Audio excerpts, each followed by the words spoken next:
No compromise. உங்க சைடுலயும் எங்க சைடுலயும். GT Holidays, South India's #1 travel brand. Thirumalapuram என்று தோண்டப்பட்ட இடத்தின் பெருமையை பார்த்தீங்கன்னா நீங்க உலகத்திலே அசந்து போயிடுவோம். 8 அடி நீளமான இரும்பு வேல் உலகத்துல நம்ம தான் முதல்ல கண்டுபிடிச்சிருக்கோம். அதுவும் பார்த்தீங்கன்னா ஒரு புதைப்படத்தில் தான் நம்ம எடுத்திருக்கோம். தமிழி என்று சொல்லப்படுகின்ற ஒரு எழுத்து எகிப்தியர்களின் கல்லறைகளிலும் கிடைக்கிறது என்ற ஒரு செய்தியை நமக்கு இன்று விளக்கி உள்ளது. 30 இடங்களில் தமிழில் பொறிக்கப்பட்டுள்ள எழுத்துக்கள் உள்ளன என்பதை கண்டுபிடிச்சிருக்காங்க. அதுவும் குறிப்பா சிகை கொற்றன் என்ற ஒரு எழுத்தை அவர்கள் படித்து அந்த கொற்றன் என்ற எழுத்து நம்முடைய தமிழகத்தில் உள்ள கரூர் பகுதியில் இருக்க புகழூர் கல்வெட்டிலும் கிடைக்கிறது. அது போன்ற கல்வெட்டு இங்கு உள்ளது. இங்கிருந்த மக்கள் அங்கு சென்று வியாபாரம் செய்துள்ளார்கள். செய்த பொழுது அவர்கள் தங்களுடைய பெயர்களை எழுதி வைத்துள்ளார்கள். இந்தியாவில் பல இடங்கள் ஆய்வு செஞ்சிருக்காங்க. பல ரிப்போர்ட்டும் வந்திருக்கு. எல்லா ரிப்போர்ட்டையும் நீங்க வெரிஃபை பண்ணுங்க. எங்கேயும் பானைகளில் எழுதுகின்ற ஒரு முறை இருந்ததாக இதுவரை செய்தி கிடையாது, தமிழகத்தை தவிர. சமீபத்தில் நம்முடைய தமிழக முதல்வர் 2 நாளைக்கு முன்னாடி கீழடி திறந்தவெளி அருங்காட்சியகத்தை திறந்து வைத்தார். பெருமையாக இருக்கிறது. அந்த இடத்தை தோண்டியவன் என்ற முறையில் நான் பெருமைப்படுகிறேன். நாங்கள் தோண்டிய இடத்தை முதல்வர் அவர்கள் தமிழக அரசு சார்பில் அந்த இடத்தை திறந்து வைத்துள்ளார். நிச்சயமாக அது ஒரு அருமையான ஒரு காட்சியமாக அமையும். ஏனென்றால் தமிழகத்தில் இதனால் வரையும் நாம் அருங்காட்சியகத்தில் தான் பார்த்திருக்கோம் தோன்றதை. இது ஒரு திறந்தவெளி அருங்காட்சியகம் என்பது என்ன அங்க கிடைத்ததோ அந்த கிடைத்த பொருட்கள் அப்படியே வைக்கப்பட்டு உங்களுக்கு காட்சிப்படுத்தப்படுகின்றன. அதன் மூலம் நீங்கள் முழுமையாக அறிந்து கொள்ளலாம் வரலாறு என்ன, வரலாறு எவ்வாறு எழுதப்படுகிறது, வரலாற்றின் மூலம் நாம் எவ்வாறு வரலாற்றை நாம் திகழ்கிறோம், தமிழர்கள் எவ்வாறு உயர்ந்த இடத்தில் திகழ்கிறோம் என்ற ஒரு செய்தி இந்த வரலாற்று அடிப்படை காரணங்கள் நமக்கு சொல்லுகின்றன. ஏன்னா வரலாறுனா சில பேருக்கு கசக்கும், வரலாறு சொல்ல வந்தா சில பேருக்கு கசக்கும். ஆனால் நம்மளை போன்றவர்களுக்கு அது பெருமையாக இருக்கிறது. ஏனென்றால் பெருமையாக இருக்கிறதற்கு காரணம் பல நூற்று ஆண்டுகளாக இந்த இனம் தன்னுடைய வரலாற்றை தேடிக்கொண்டே இருக்கிறது என்பதுதான் மிக முக்கியமான கருத்து. ஏன்னா தமிழர்கள் மட்டும்தான் சொல்லுவோம், கல் தோன்றி மண் தோன்றா காலத்தை வாளோடு முன் தோன்றிய மூத்த குடி என்ற ஒரு செய்தியை, ஒரு சொற்றொடரை நாம் வழக்கமாக சொல்லிக்கொண்டே வருகிறோம். அதற்கான ஆதாரங்கள் இன்னைக்கு பார்த்தீங்கன்னா தொல்லியல் அகழாய்வுகளில் பல இடங்களில் கிடைத்துக் கொண்டே இருக்கிறது என்பதுதான் உண்மை. என்னமோ சொல்லுவாங்க, என்னடா கத்தியோட பிறந்துட்டானா வாளோட பிறந்துட்டானா சொல்றாங்க. ஆனா இரும்ப கண்டுபிடிச்சவன் இப்ப தமிழன் தான் என்பது உறுதியாக இருக்கும் பொழுது நீங்க இதை எப்படி நாம் இல்லை என்று மறுக்க முடியும்? இரும்பு என்ற ஒரு உலோகம் இன்று நாம் இந்த நிலைமைக்கு அடைவதற்கு மிக முக்கிய காரணமாக இருந்த ஒரு உலோகம். அந்த உலோகத்தின் கண்டுபிடிப்பு இதனால் வரை சொல்லிக் கொண்டு வந்தார்கள். சிரியாவில் உள்ள ஏசியா மைனர் பகுதியில் உள்ள டெமாஸ்கஸ் என்ற பகுதியில் தான் கிடைத்தது. அங்குதான் முதலில் அந்த இரும்பை பயன்படுத்தினார்கள், அந்த தொழில்நுட்பத்தை கையாண்டார்கள். அதுதான் இந்த உலகத்திற்கே மிக முக்கியமான உன்னதமான தொழில்நுட்பமாக விளங்கியது.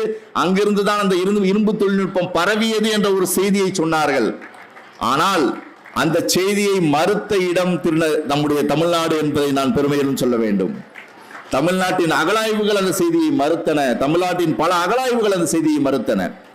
குறிப்பாக மயிலாடும்பாறை என்ற இடத்தில் செய்யப்பட்ட அகழாய்வு அதை 2142 என்று அந்த காலத்தை கிமு 2142 என்ற காலத்தை தெரிவித்தது. ஆனால் சிவகலை என்ற அகழாய்வு கிட்டத்தட்ட 3300 கிமு 3300 என்று காலத்தை நிர்ணயித்துள்ளது. இன்றிலிருந்து 5300 ஆண்டுகளுக்கு முன்னாலே இரும்பை உருக்குகின்ற ஒரு தொழில்நுட்பத்தையும் இரும்பை கண்டுபிடித்தான் என்ற ஒரு தொழில்நுட்பத்தையும் நாம் அறிந்திருந்தோம் என்ற செய்தியை உலகுக்கு நாம் பறைசாற்றி உள்ளோம். அதுதான் மிக முக்கியமான செயல்.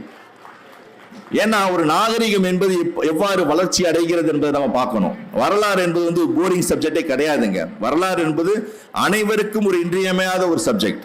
அதை நம்ம எப்படி புரிஞ்சுக்கிறோங்கிறத பார்த்து தான் நம்ம வரலாறு நம்மளை அது ஈர்க்கும். வரலாறு நீங்க போரிங்கா பார்த்தா போரிங்கா இருக்கும், அதை இன்ட்ரெஸ்டா பார்த்தீங்கன்னா அது ரொம்ப இன்ட்ரெஸ்டா உங்களை இன்வால்வ் பண்ணி அதுல உங்களை எவ்வளவு தூரம் கொண்டு போடுமோ அவ்வளவு தூரம் கொண்டு போய் உங்களை ஆய்வுகளை உயர்த்தும். அந்த செயலை வரலாறு செய்து கொண்டிருக்கும். அதற்கு காரணம் வரலாறு என்பது ஒரு அறிவியல் அடிப்படையிலான ஒரு செயல் என்பதை நாம் புரிந்து கொள்ள வேண்டும். இதனால் வரையும் வரலாறை ஒரு ஆர்ட்ஸா தான் நம்ம பார்த்திருந்தோம், ஒரு கலை புலம் என்று பார்த்து கொண்டிருந்தோமே தவிர அது ஒரு அறிவியல் சார்ந்த ஒரு பாடம் அல்ல என்ற ஒரு செய்தி நாம் சொல்லிக்கொண்டே வந்தோம். ஆனால் இன்று அறிவியலோடு தான் வரலாறு இயங்கும் என்ற ஒரு செய்தியை நம்முடைய அகழாய்வுகள் நிரூபித்துள்ளன. இன்று அறிவியல் மூலம் நாம் எல்லா செயல்களையும் வரலாற்று பூர்வமாக நாம் நிரூபித்து வருகிறோம் என்பதுதான் மிக முக்கியமான ஒரு செய்தி. ஏன்னா உங்களுக்கு சொன்ன திருவள்ளூர்ல தான் உங்களுக்கு 15 லட்சம் ஆண்டுகளுக்கு முன்னால் மக்கள் தோன்றினார்கள். அவர்கள் மனிதர்கள் அல்ல, ஹோமோ எரக்டஸ் சொன்னேன். அதுக்கப்புறம் பாத்தீங்கன்னா தமிழ்நாட்டில் கிடைத்த மரபணு சோதனையிலும் நமக்கு 60,000 ஆண்டுகளுக்கு முன்னால் ஹோமோ சேபியன்ஸ் என்ற மரபணு இனம் கிடைக்கின்ற இடமாக தமிழகம் இருந்திருக்கிறது என்ற வரலாற்று உண்மை இந்த அறிவியல் பூர்வமாக கிடைத்த செய்திகள் மூலம் நமக்கு கிடைக்கிறது. இவர்கள் தான் ஒரு காலகட்டத்தில் சிந்து சமவெளி நாகரிகத்தை கட்டமைத்தவர்கள் என்ற ஒரு செய்தி நமக்கு மிக முக்கியமான ஒன்று. இன்னைக்கு பாத்தீங்கன்னா ராக்கிகடிங்கிற இடத்துல வந்து அகழாய்வு செஞ்சாங்க 2014. அந்த இடத்தை கண்டுபிடித்தவர்கள், அந்த இடத்தில் நான் அந்த புதைப்படத்தை கண்டுபிடித்தவன் என்ற முறையில் நான் சொல்வதற்கு பெருமைப்படுகிறேன். அந்த புதைப்படம் 2000 கண்டுபிடிக்கப்பட்டது. ஆனால் 2014 தான் பேராசிரியர் வசந்த் சிண்டே என்பவர் அங்கு ஆய்வு செய்த போது அதை மரபணு சோதனைக்கு ஈடுபடுத்தினார். அந்த ராக்கிகடி என்று சொல்லப்படுகின்ற சிந்து சமவெளி நாகரிகத்தின் புதைப்படத்தை அகழாய்வு செய்து அங்கு கிடைத்த எலும்புக்கூட்டை, ஒரு பெண்ணின் எலும்புக்கூட்டை மரபணு சோதனைக்கு ஆய்வுக்கு உட்படுத்தினார். ஆய்வுக்கு உட்படுத்தும் பொழுதுதான் தெரிந்தது அது திராவிட நாகரிகத்தை சார்ந்த மக்கள் தான் அந்த நாகரிகத்தை உருவாக்கினார்கள் என்ற செய்தி தெரிந்தது. குறிப்பா சொல்ல வேண்டும் என்றால் ஆதி தென்னிந்திய பழங்குடிகளும் ஈரானிய வேளாண் குடிகளும் இணைந்துதான் அந்த நாகரிகத்தை உருவாக்கி உள்ளார்கள் என்பதைத்தான் அந்த மரபணு செய்தி சொல்லிக் கொண்டிருக்கிறது. அதான் உண்மை. ஆரியர்கள் என்ற ஒரு இனம் வருவதற்கு முன்னால் இங்கு திராவிடர்கள் என்ற ஒரு இனம் வாழ்ந்திருந்தது. அவர்கள் தான் இந்த ஒரு நகர அமைப்பை, சிந்து சமவெளி நாகரிகத்தில் முதல் கட்ட நாகரிக நகர அமைப்பை கட்டமைத்தார்கள் என்ற செய்தியை நமக்கு கொடுத்து கொண்டிருக்கிறது. அந்த செய்தி அந்த மக்கள் தான் இன்னைக்கு பாத்தீங்கன்னா இந்தியா முழுவதும் 80% வாழ்ந்து கொண்டிருக்கிறார்கள். சிந்து சமவெளியில் வாழ்ந்த மக்களின் மரபணை சார்ந்தவர்கள் தான் இன்றைக்கும் பாத்தீங்கன்னா 80% மக்கள் நம்ம இந்தியா முழுவதும் வாழ்ந்து கொண்டிருக்கிறோம் என்பதுதான் மிக சிறப்புக்குரிய செய்தி. இத்தகைய சிறப்புக்குரிய செய்திகளை நாம் சுமந்து கொண்டிருக்கிறோம். ஆனால் நம்முடைய வரலாற்றை நாம் தேடிக்கொண்டே இருக்கிறோம். இன்னும் தேடுதல் நாம் செய்ய வேண்டும் என்றுதான் நமக்கு இந்த வரலாற்று ஆய்வுகள் நமக்கு எடுத்து கூறுகின்றன. ஏன்னா இன்னைக்கு ஆய்வுகளை பாத்தீங்கன்னா பல மாற்றங்கள் நடந்து கொண்டே இருக்குங்க. கீழடிங்கிறது பாத்தீங்கன்னா உங்களுக்கு தெரியும். கீழடிங்கிறது 2015 முன்னாடி யாருக்காக தெரியுமா? கீழடிங்கிறது 2015 முன்னாடி யாருக்குமே தெரியாது. எனக்கு கூட தெரியாது. எனக்கு கூட கீழடிங்கிறது 2015 முன்னாடி தெரியாது. ஆனால் இது நாள் வரை நாம் என்ன நினைத்துக் கொண்டிருந்தோம்? இந்தியாவில் சிந்து சமவெளி நாகரிகத்துக்கு பின்னால் இரண்டாம் நகரமயமாக்கல் என்று சொல்லப்படுகின்ற நாகரிகம் கங்கை சமவெளியில் தான் ஏற்பட்டது என்ற ஒரு செய்தியை நாம் இதனால் வரை சொல்லி வந்தோம். இதனால் வரை நம்ம சொல்லிட்டு இருக்கோம். இதனால் வரை நம்ம பாடப்புத்தகத்தில் அதுதான் இருக்கு. இதனால் வரையும் பாடப்புத்தகத்தில் நம்மளும் படிச்சுட்டு இருக்கோம். கிட்டத்தட்ட ஒரு 100 ஆண்டுகளாக இந்த செய்தியை நாம் சொல்லிக் கொண்டே இருக்கிறோம். சிந்து சமவெளி நாகரிகத்தை பற்றி நாம் படித்துக் கொண்டே இருக்கிறோம். சிந்து சமவெளி நாகரிகளுக்கு பின்னால் இரண்டாம் கட்ட நகர நாகரிகம் கங்கை சமவெளியில் தான் ஏற்பட்டது. அதுதான் இரண்டாம் கட்ட நாகரிகத்தின் மூலம் தான் இந்தியாவின் வரலாற்று தெளிவு பெற்றது, இந்தியாவின் வரலாறு வளர்ந்தது என்ற ஒரு கருத்து நிலவிக் கொண்டிருந்தது. ஆனால் அந்த கருத்தாக்கத்தை மாற்றிய இடம் கீழடி என்று சொல்லுவேன்.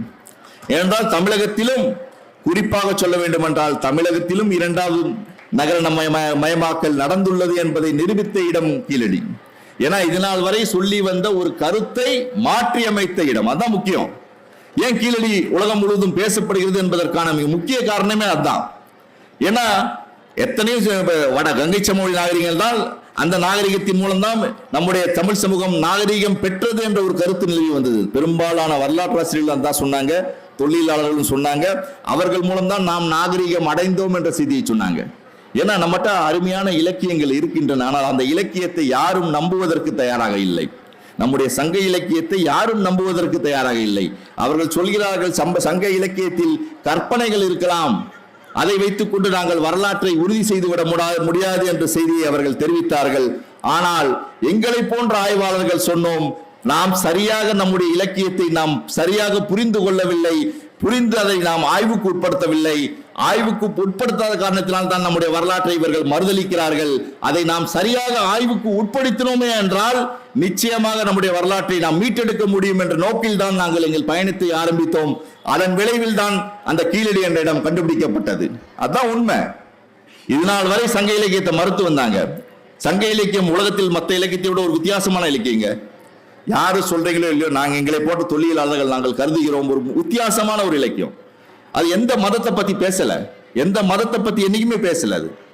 அது மனிதத்தை பற்றி பேசியது, மனித நாகரிகத்தை பற்றி பேசியது, பண்பாட்டை பற்றி பேசியது. அதுவும் குறிப்பாக தமிழர்களின் நாகரிகத்தை பற்றி சொன்ன இலக்கியம் சங்க இலக்கியம்.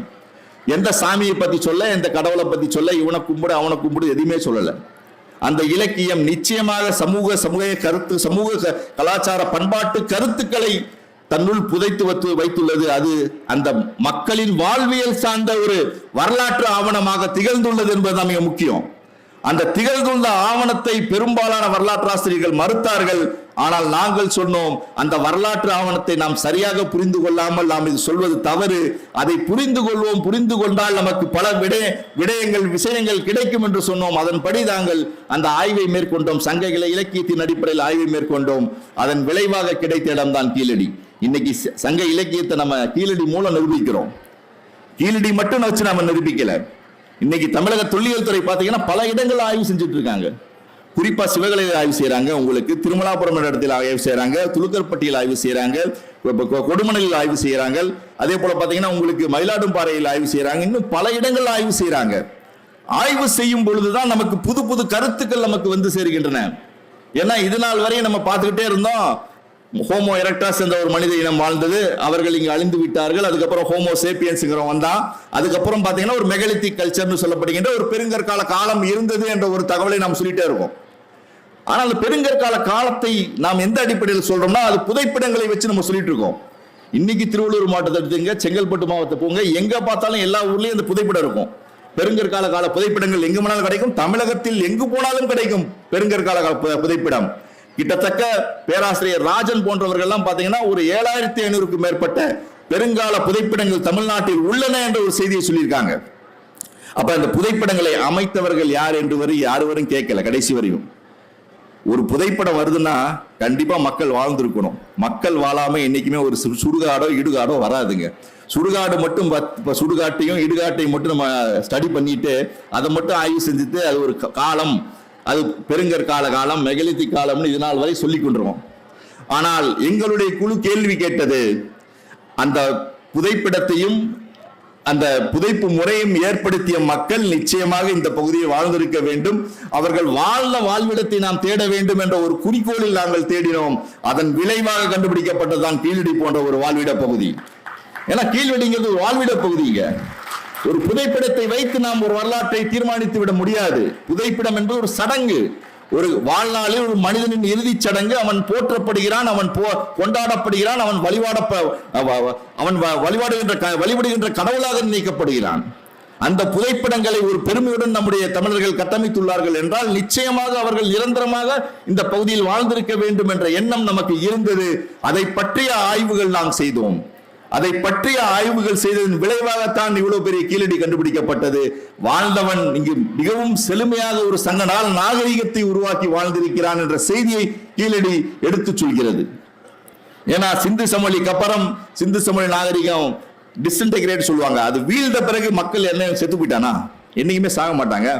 இப்ப கொரோனா வந்தது, கொரோனால பொழைச்சு தானே வாழ்ந்துட்டு இருக்கோம். எல்லாருமே செத்து போயிட்டோமா? இல்ல. அதுபோல ஒரு நாகரிகம் முடிந்து விட்டால், நாகரிகம் அழிந்து விட்டால் அவர்கள் எல்லாம் அழிந்து விட்டார்கள் என்பது கருத்தல்ல. சிந்து சமவெளி நாகரிகம் என்ற ஒரு நாகரிகம் கிட்டத்தட்ட ஒரு 1500 ஆண்டு காலம் இந்தியாவில் வாழ்ந்துள்ளது. பழமையான நாகரிகமாக இந்திய துணைக்கண்டத்தில் இருந்துள்ளது. அந்த மக்கள் நிச்சயமாக இந்த பக்கம் தென்னிந்தியாவிற்கும் வந்திருப்பார்கள், கிழக்கிந்தியாவுக்கும் போய்ப்பார்கள், இந்தியா முழுவதும் பரவிந்தார்கள். அவர்களுடைய கலாச்சார பண்பாடுகளின் மீள் நினைவு தொகுப்பில் தான் இன்று நம்முடைய சங்க இலக்கியங்கள் சுமந்து கொண்டிருக்கின்றன என்பதை பாலகிருஷ்ணன் போன்ற IAS அதிகாரிகள் தெரிவித்துக் கொண்டிருக்கிறார்கள். ஏன்னா அதான் முக்கியம். நமக்கு நம்முடைய தொடர்புகளை நாம் அறிந்து கொள்ள வேண்டும். முதல் கட்ட நாகரிகத்திற்கு பின் இரண்டாம் கட்ட நாகரிகம் கங்கை சமவெளி மட்டும் ஏற்படவில்லை, நம்முடைய தென்னிந்திய பகுதியிலும் ஏற்பட்டுள்ளது என்ற ஒரு செய்தியை இந்த தொல்லியல் அகழாய்வுகள் எடுத்துச் சொல்கின்றன. இந்த அகழாய்வுகளை நாம் இன்னும் எடுத்து செல்ல வேண்டும் என்பதுதான் என்னை போன்ற தொழிலாளர்களின் கருத்து. நின்றக்கூடாது. ஒரு சைட்டோட தோண்டிட்டோம்னா அதோட முடிஞ்சிடும், கிடையாது வரலாறு. இன்னைக்கு தமிழக அரசு ஒரு நல்ல செயலை செஞ்சுட்டு வருது. பல இடங்கள்ல தோன்றாங்க, அருமையான ஆதாரங்கள் கிடைக்குது. இன்னைக்கு பாத்தீங்கன்னா திருமலாபுரம் என்ற இடம் தோண்டப்பட்டுள்ளது நம்முடைய தென்காசி மாவட்டத்தில். அந்த திருமலாபுரம் என்று தோண்டப்பட்ட இடத்தின் பெருமையை பார்த்தீங்கன்னா நீங்க உலகத்திலே அசந்து போயிடுவோம். கிட்டத்தட்ட 8 அடி நீளமான இரும்பு வேல். நம்ம சொல்லிட்டு இருக்கோம் இரும்பு வேல் உலகத்துல நம்ம தான் முதல்ல கண்டுபிடிச்சிருக்கோம். அதுவும் பாத்தீங்கன்னா ஒரு புதைப்படத்தில் தான் நம்ம எடுத்திருக்கோம். அது இரும்பு வேல், 8 அடி நீளமுள்ள இரும்பு வேலை கண்டுபிடித்துள்ளார். அந்த இரும்பு வேல் சொல்கிறது, அந்த இரும்பின் தன்மையை சொல்கிறது, அந்த தொழில்நுட்பத்தை சொல்கிறது, எவ்வாறு அந்த தொழில்நுட்பத்தை அவர்கள் அந்த காலத்தில் உருவாக்கினார்கள் என்பதை சொல்லிக் கொண்டிருக்கிறது. அந்த இரும்பு வேலை கண்டுபிடித்த மனிதன், அந்த இரும்பு வேலை பயன்படுத்திய மனிதன் ஒரு நகர நாகரிகத்தை உருவாக்கிக்க மாட்டானா? நிச்சயமா உருவாக்கி இருப்பான். ஏன்னா நம்ம வந்து மேலோட்டமாக ஒரு வரலாற்றை பார்த்து சென்றுள்ளோமே தவிர அந்த வரலாற்றின் முழுமையான கருத்துக்களை நாம் அறிந்து கொள்ளவில்லை. அதுதான் நம்மகிட்ட இருக்க பெரிய ப்ராப்ளம். வரலாறு என்பதை நாம் எவ்வாறு புரிந்து கொள்கிறோம் என்பதுதான் மிக முக்கியம். அது வந்து அறிவியல் ரீதியாக புரிந்து கொள்ளும் போலும் நிகழ்கின்ற செயல்கள் பல பல செய்திகளை நமக்கு சொல்லிக் கொண்டேதான் இருக்கிறது. அதான் மிக முக்கியமா சொல்லணும். அதோட நீங்க பார்க்கணும், பெருமை வந்து பாத்தீங்கன்னா ஒரு 4 நாளைக்கு முன்னாடி நம்முடைய தொல்லியல் துறை கல்வெட்டு கருத்தரங்கத்தை வந்து சென்னையில் நடத்தினாங்க. கல்வெட்டு கருத்தரங்கத்தை சென்னையில் நடத்தினாங்க. அந்த கருத்தரங்கத்தில் மிக முக்கியமான செய்தியே தமிழி என்று சொல்லப்படுகின்ற ஒரு எழுத்து எகிப்தியர்களின் கல்லறைகளிலும் கிடைக்கிறது என்ற ஒரு செய்தியை நமக்கு இன்று விளக்கி உள்ளது. சொன்னவங்க நம்ம கிடையாது, சொன்னவங்க பாத்தீங்கன்னா வெளிநாட்டு அறிஞர்கள். 2 வெளிநாட்டு அறிஞர்கள் அந்த கருத்தரங்கத்தில் முதல் கட்டுரையை வாசித்தார்கள். அவர்கள் சொன்னார்கள், எகிப்தில் உள்ள உங்களுக்கு வேலி ஆஃப் கிங்ஸ் சொல்லப்படுகின்ற நியூ கிங்டம்னு சொல்லுவாங்க, புதிய அரசமைப்பு என்று சொல்லப்படுகின்ற எகிப்திய கல்லறைகளில் 30 இடங்களில் தமிழில் பொறிக்கப்பட்டுள்ள எழுத்துக்கள் உள்ளன என்பதை கண்டுபிடிச்சிருக்காங்க. அதுவும் குறிப்பா சிகை கொற்றன் என்ற ஒரு எழுத்தை அவர்கள் படித்து, அந்த கொற்றன் என்ற எழுத்து நம்முடைய புகழூர் கல்வெட்டிலும் கிடைக்கிறது, தமிழகத்தில் உள்ள கரூர் பக்கத்தில் இருக்க புகழூர் கல்வெட்டிலும் கிடைக்கிறது. அது போன்ற கல்வெட்டு இங்கு உள்ளது. இங்கிருந்த மக்கள் அங்கு சென்று வியாபாரம் செய்துள்ளார்கள். செய்த பொழுது அவர்கள் தங்களுடைய பெயர்களை எழுதி வைத்துள்ளார்கள். இன்னைக்கு கூட நம்ம பெயர் எழுதுவோம், பார்த்திருக்கீங்களா? எங்கேயாவது கோயிலுக்கு போங்க, பாலஞ்ச கோயில் இல்ல பழைய பில்டிங் போங்க, ஸ்கூலுக்கு போங்க, நம்ம சும்மா இருக்க மாட்டோம், கரியை வச்சு நம்ம பேர் எழுதுவோம். கரியை வச்சோ கிடைக்கிறத வச்சோ கீரியோ பேர் எழுதுவோம். அந்த வகையில் பேர் எழுதுகின்ற ஒரு செயல் கிட்டத்தட்ட ஒரு 2000 ஆண்டுகளுக்கு முன்னாலே நடந்துள்ளது என்பது செய்தி தான் இங்க இருக்க கிடைச்ச ஒரு செய்தி எகிப்தில. ஏனென்றால் எகிப்திய மன்னர்கள் அந்த அந்த அந்த பிரமிடை கட்டிய காலம் வந்து பாத்தீங்கன்னா கிமு 1800. கட்டிய காலத்தில் அவர்கள் எகிப்திய அந்த கியூனிஃபார்ம் லெட்டர் சொல்லப்படுகிற அந்த கியூனிஃபார்ம் லெட்டர் வந்து அவங்க அந்த எழுத்தை வந்து அவர்கள் எழுதி வைத்துள்ளார்கள். அதற்கு பின்னால் அங்கு சென்றவர்கள், அந்த எகிப்தி அந்த வியாபார நிமித்தமாக சென்றவர்கள் அங்கிருந்த கிரேக்க எழுத்துக்களையும் அங்கு எழுதி வைத்துள்ளார்கள். கிட்டத்தட்ட ஒரு 2000 கிரேக்க எழுத்துக்கள் கண்டுபிடிக்கப்பட்டுள்ளன. அந்த கிரேக்க எழுத்துக்களை பற்றி ஆய்வு செய்யும் பொழுதுதான் இவங்களுக்கு கிடைத்தது 2 அறிஞர்களுக்கு, வெளிநாட்டு அறிஞர்களுக்கு கிடைத்தது அது தமிழும் உள்ளன என்ற செய்தி கிடைத்தது தான். தமிழி என்ற எழுத்து அவர்கள் படித்து காண்பித்தார்கள். சிகை கொற்றான் என்று படித்து காண்பிப்பார்கள். அதை பார்த்துட்டு என்ன நினைச்சாங்கன்னா, இப்போ இன்னைக்கு பார்த்தீங்கன்னா வைரல் ஆயிட்டு இருக்கு எல்லா மீடியாலையும். சிகைன்னு சொல்லிட்டாங்க. சிகைங்கிறது சமஸ்கிருத வார்த்தை. சிகைங்கிறது சமஸ்கிருத வார்த்தை. சிகை என்பது சமஸ்கிருத வார்த்தையாக இருப்பதற்காக எந்த ஒரு நிகழ்வும் இருக்கிறதா என்பது எனக்கு தெரியவில்லை. ஏனென்றால் சமஸ்கிருதம் என்ற ஒரு மொழி உருவாக்கப்பட்ட மொழி. அது யாருக்குமே தாய்மொழியா இருக்காது. தாய்மொழியா சமஸ்கிருதம் இருக்காது. ஏனென்றால் ஒரு பெண் பேச முடியாத ஒரு மொழி நிச்சயமாக தாய்மொழியாக இருப்பதற்கு சாத்தியமே கிடையாது. ஏனென்றால் ஒரு மொழி என்பது பெண்ணிடமிருந்து தான் தோன்றும். பெண்ணிடமிருந்து தோன்றும் மொழி மட்டும்தான் ஆணுக்கும் போகும், பெண்ணுக்கும் சமமாக போகுமே தவிர சமஸ்கிருதம் என்ற ஒரு மொழி மதச்சடங்கு மொழி, ஒரு கடவுளை போற்றுவதற்காக ஏற்றப்பட்ட தொகுக்கப்பட்ட ஒரு மொழி. அந்த மொழி ஆணுக்கும் மட்டும்தான் பயன்படுமே தவிர ஆணுக்கும் பெண்ணுக்குமோ ஆணுக்குமோ பயன்படாத ஒரு மொழி அது தாய்மொழியாக இருப்ப வாய்ப்பே கிடையாது. அந்த மொழி உருவாக்கப்பட்ட மொழி என்றுதான் சொல்றாங்க. சமஸ்கிருதம் என்றாலே ஒரு உருவாக்கப்பட்ட மொழி. பல மொழிகளின் கலவையை எடுத்துக்கொண்டு உருவாகிய ஒரு மொழி. நிச்சயமாக நம் தமிழ் மொழியில் உள்ள சொற்களை எடுத்துக்கொண்டு அந்த சமஸ்கிருத மொழியாக இன்று திகழ்ந்து கொண்டிருக்கலாம். அந்த மொழியை சொல்லி சிகை என்று சொல்வது சமஸ்கிருதம் என்று சொன்னால் தவறாக இருக்கும். ஏனென்றால் நம்முடைய தமிழ் மொழியாளர்கள் அதை பற்றி ஆய்வு செய்ய வேண்டும். சிகை என்பது தமிழ் மொழியா என்பதை நாம் ஆய்வு செய்ய வேண்டும். நிச்சயம் அது தமிழ் மொழி என்பதுதான் நமக்கு உறுதியாக நமக்கு கிடைக்கும் விடையாக இருக்குமே தவிர அந்த ஆய்வுகளை நாம் செய்ய தொடங்கினால் நம்முடைய தமிழின் பெருமை இந்த உலகத்தில் நிச்சயமாக நாம் எடுத்து கொண்டு செல்வதற்கு மிகவும் உதவியாக இருக்கும் என்பதை நான் இங்கே தெரிவித்துக் கொள்கிறேன். ஏன்னா அதை இன்னைக்கு ரொம்ப பேர் அது சமஸ்கிருதம் இருக்கு, பிராகிருதம் இருக்கு, தமிழ் மட்டும் இல்லைன்னு ஆர்கியூ பண்றாங்க. படிச்ச ஸ்காலரே சொல்றாங்க அது தமிழ் எழுத்து தான்.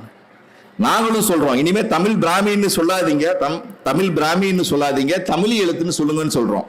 அதற்கு முக்கிய காரணமே இந்த எழுத்து வடிவம் இந்தியாவில் இந்த பகுதியில் தான் உருவாக்கி உள்ளது என்பதற்கான ஆதாரம் நம்மகிட்ட கிடைக்குதுங்க. வேற எங்கேயுமே கிடைக்காது. இந்தியாவில் போனீங்கன்னா இந்தியாவில் பல இடங்கள்ல ஆய்வு செஞ்சிருக்காங்க, பல ரிப்போர்ட்டும் வந்திருக்கு. எல்லா ரிப்போர்ட்டையும் நீங்க வெரிஃபை பண்ணுங்க.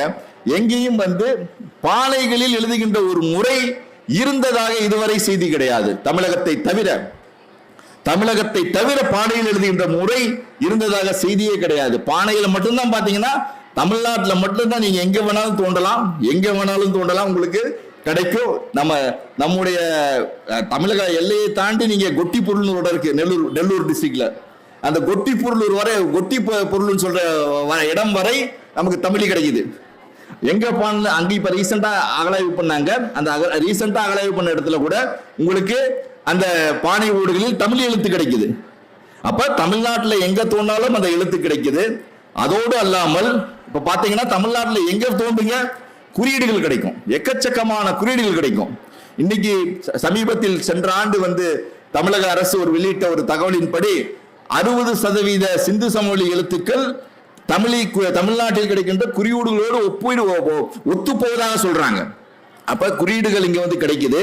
அந்த குறியீடும் பாத்தீங்கன்னா சிந்து சமவெளியோட ஒத்து போகிறது. இந்த குறியீடுகள் எதை விளக்குகின்றன என்றால், இந்த குறியீடுகளின் மூலம்தான் இந்த எழுத்துக்கள் இங்கு உருவாயிருக்க வேண்டும் என்ற ஒரு செய்தியை தமிழக ஆய்வுகள் சொல்லிக் கொண்டிருக்கின்றன.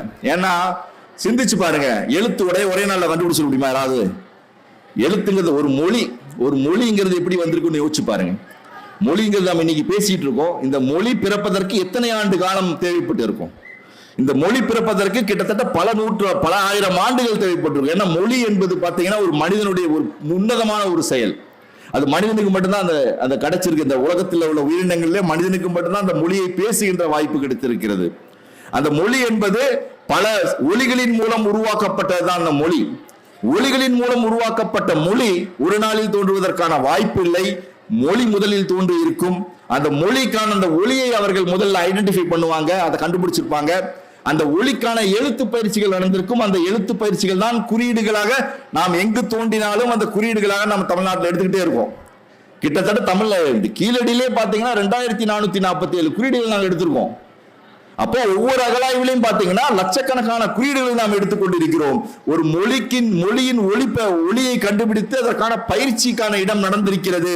அந்த பயிற்சியின் அடிப்படையில் அந்த எழுத்து உருவாக்கம் இங்கு ஏற்பட்டுள்ளது.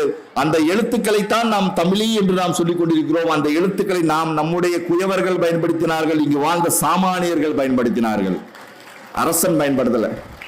எந்த பான கல்வெட்டிலையும் பாத்தீங்கன்னா அரசனுடைய கையொப்பமோ பேரோ கிடையவே கிடையாது. அரசன் பெரிய பெரிய சாசனத்தை தான் அடிச்சு வைப்பாங்க. அரசன் என்பவனுக்கு 1000 பேர் வேலை செய்வாங்க. அரசனுடைய சாசனத்தை யார் வேணாலும் சொல்லி, யார் வேணாலும் கம்போஸ் பண்ணி, யார் வேணாலும் எழுதி, யார் வேணாலும் வெட்டி வைக்கலாம். அந்த வகையில் தான் அசோகனுடைய கல்வெட்டுகள் எல்லாம் இந்தியாவில் முழுவதும் கிடைத்துக் கொண்டிருக்கிறது. ஆனால் நம்முடைய பெரும் பேராசிரியர்கள் அனைவரும் சொல்கிறார்கள், அசோகனிடமிருந்து நாம் கடன் வாங்கி நம்முடைய தமிழுக்கு எழுத்தை பயன்படுத்தினோம் என்ற ஒரு செய்தியை இந்த அகலாய்வுகள் இன்று மாற்றி அமைத்துள்ளன என்பதுதான் மிக முக்கியம். தமிழ்நாட்டில் உள்ள அகலாய்வுகள் மாற்றி அமைத்துள்ளன இல்லை.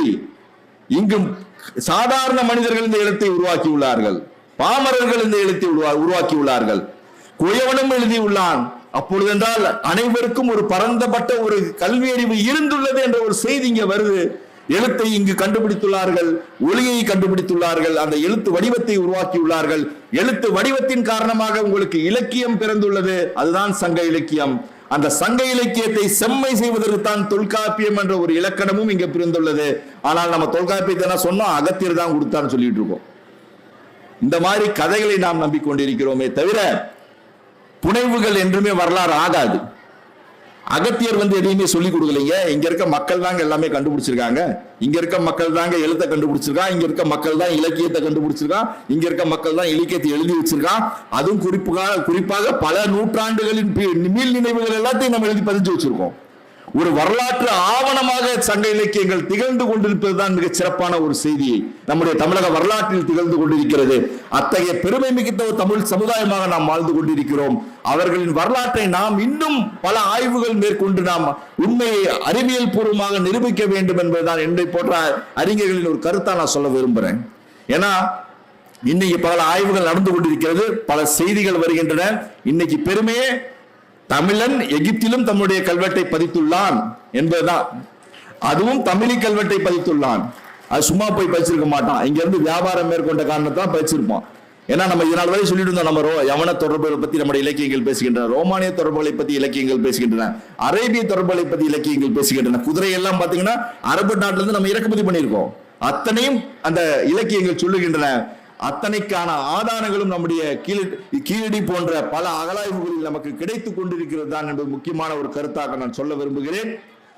இது போன்ற கருத்துக்கள் மக்கள் மனதில் பேச வேண்டும், மக்கள் மன்றத்தில் பேச வேண்டும் என்ற ஒரு செயல் நம்முடைய தமிழக அரசின் மூலம் நடந்து கொண்டிருக்கிறது. குறிப்பாக புத்தக கண்காட்சிகளில் இந்த நிகழ்வு நடந்து கொண்டிருப்பது மிகவும் சிறப்புக்குரிய செய்தியாக நான் கருதுவேன். ஏனென்றால் தமிழ்நாட்டில் தாங்க புத்தக கண்காட்சி நடக்குது.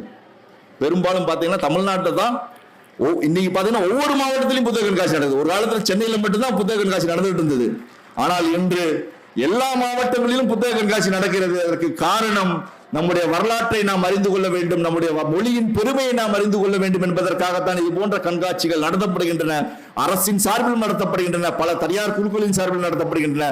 இது போன்ற செயலின் மூலம் தான் நம்முடைய வரலாற்று செய்திகளை நாம் கொண்டு செல்ல வேண்டும், மக்களுக்கு கொண்டு செல்ல முடியும், மாணவர்களுக்கு கொண்டு செல்ல முடியும். அப்படி கொண்டு செல்லும் பொழுதுதான் நாம் யார் என்பதை நாம் உணர்வோம். இந்த இந்திய துணைக்கண்டத்திலே மிக பழமையாக குடிகளாக நாம் வாழ்ந்திருக்கிறோம் என்ற ஒரு செய்தியை இது போன்ற வரலாற்று ஆதாரங்கள் நமக்கு எடுத்துச் சொல்கின்றன. இந்த ஆதாரங்களை நாம் ஒரு மிக பெருமையுடன் பார்ப்பதோடு ஆய்வு ரீதியாகவும் அறிவியல் ரீதியாகவும் நாம் பார்க்க வேண்டும் என்ற ஒரு கருத்தை நான் இங்கு சொல்ல விரும்புகிறேன். எனக்கு இங்க பேசுறதுக்கு உங்களுக்கு வாய்ப்பு கொடுத்த உங்களுடைய மாவட்ட நிர்வாகத்துக்கு நான் முதல்ல நன்றி சொல்வேன். ஏன்னா இது 2வது முறையா என்ன பேச இங்க வச்சிருக்காங்க, பெருமையாக இருக்கிறது. ஏனென்றால் இது போன்ற புத்தக காட்சிகள் இன்னைக்கு பாத்தீங்கன்னா விரிவாக நடந்துகிட்டு இருக்கு.